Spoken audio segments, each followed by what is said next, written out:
Good afternoon, ladies and gentlemen. Good afternoon, Natasha Chekudya. Welcome to the Defiant Female Student Voices. Your host is Lillian Tinotenda Muhwandavaka, the ZINASU National Gender Secretary. So I'll give you an opportunity to introduce yourself. My name is Natasha Chekudya. I'm a Part 1 law student and I am part of the ZINASU family. Thank you very much. It's nice to have you here. So today we're going to be talking about sexual harassment in tertiary institutions. And the first question that I have for you, Natasha, is what are the most common types or common forms of sexual harassment that students are facing in tertiary institutions? Okay, thank you for the question. So in tertiary institutions, we are facing sexual harassment, which is cyber, because they are posting material that is affecting us physically and emotionally, such as pornographic material. Then the second one is physical, because you are a female. Sometimes you have issues of limitations of where you're supposed to be and where you cannot be. Then the last one is verbal, of where your dressing contributes to how people view you. Oh, okay, thank you. I've heard of death rap. I don't know if you've heard it. Can you tell us more if it's something that is existing in tertiary institutions or it's something that you've first or seen happen in tertiary institutions? Actually, it's something that I've heard of, not something that I've seen. So I think the first thing is women are vulnerable because of their background. So in such, they are exposed to men in relations to finances. If a guy asks you for a meeting somewhere, they're not really considering their safety because of the gains, but then in the end they experience something that was not planned. Like you get to a room where there are 5 more people and you're expecting an individual to be with you. Okay, all right. I would also like to know if young men in tertiary institutions are also going through these forms of sexual harassment.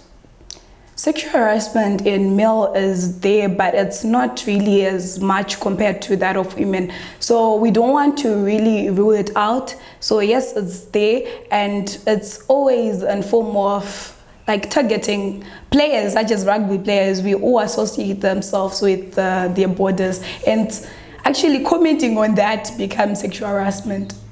Okay, good to know. Do you think tertiary institutions are doing enough to address those situations, those forms of sexual harassment? Is enough being done to combat those forms of sexual harassment?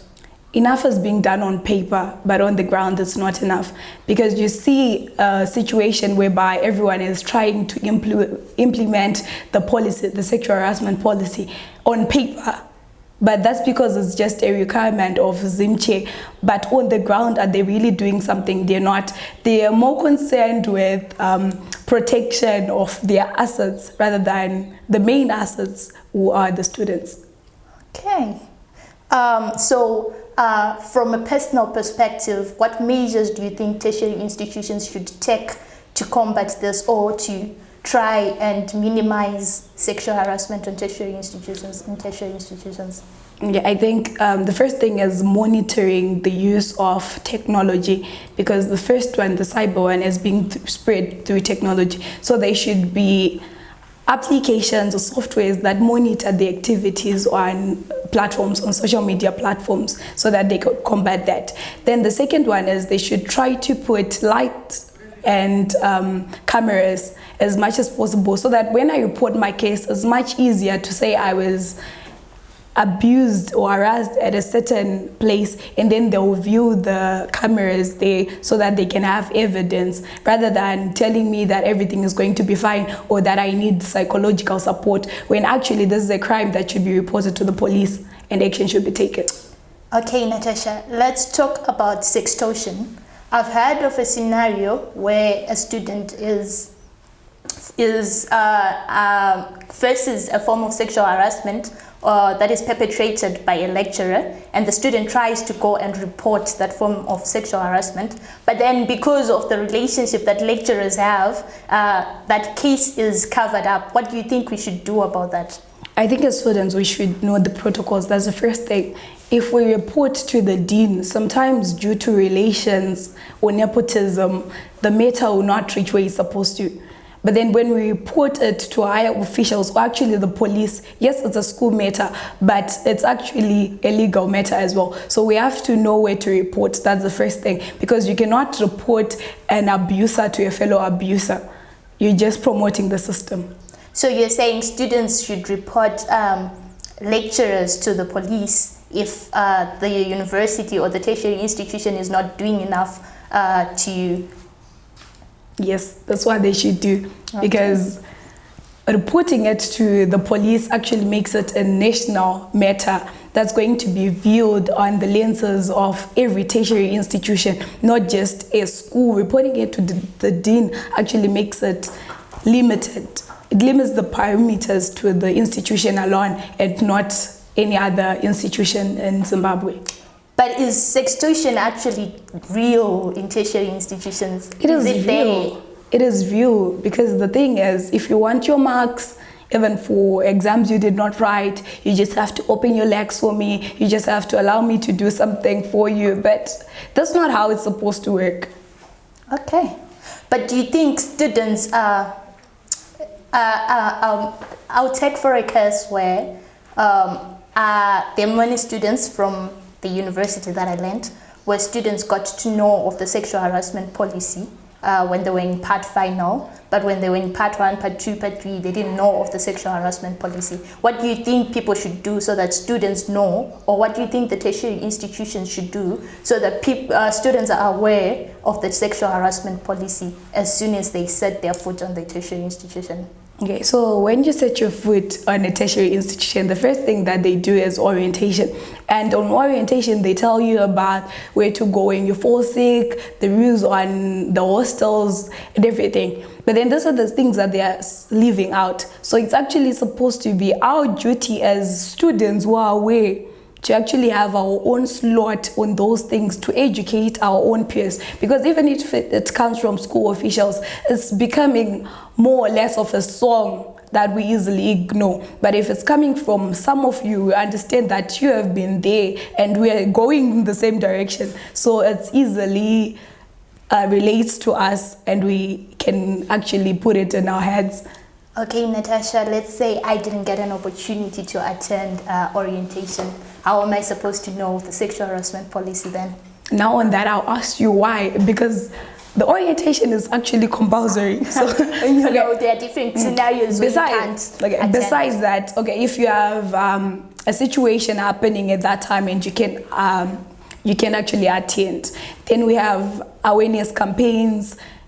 Like we can actually do it on the first Friday of the month where cleanup is happening, and then we just write something about the Sexual Harassment Act, because this is something that is happening all the time. So now we have to just make sure that we're revising it, we're implementing it step by step, and every Friday will be actually beneficiary to those who actually know it but then tend to forget. We actually remind them every Friday of it. Okay, thank you. How can tertiary institutions ensure that the reporting mechanism are accessible by all students and are safe to all students? Okay, the first thing is reporting. Do you have to report a matter that won't be handled? I think that's the first thing that students fear, because I'm going to report that a lecturer harassed me and then no action will be taken, so I'm exposing myself. So actually they can deal with that by actually exposing the lecturer. And with that, as students, we are sort of certified that whatever happened, if I report my case, the lecturer is going to be dealt with. Then the second thing is, as tertiary institutions, they have to adopt a system whereby a student can write a letter and just send it through. They don't have to know who it is, because once I am exposed, then what if the person I report to is actually an abuser of some sort? So you are encouraging anonymous reporting? Yes. Okay, thank you. What of students that are on attachment, work-related learning? How best can they report sexual harassment in their workplaces? Okay, on that one, they are actually policies in the workspace that they can actually use. besides reporting back to the school, they can actually report directly to the police because there are laws meant to cater such areas of the workspaces. But besides that, if it's a lecturer who is actually violating them in order to just put aside or sidestep the all work-related learning, then I think they should report either to ZIMK, because that's the authority of all tertiary institutions, or the dean of all students. I think those are matters that should be reported, and actually investigation should be carried out to all individuals that are on attachment to see if the same thing is not prevailing. But don't you think that most students are not reporting sexual harassment because they are trying to keep the job because of the case of the number of students that don't have attachment places out there? So they think, if I report this, I won't have a job anymore and I won't have to finish my attachment. That's where I implemented the issue of reporting to the police. Once you report to the police, anything that the lecturer does afterwards will be investigated. So you're actually protected by the law when you report. Workspace. Yes. Okay, thank you. All right, last question, Natasha.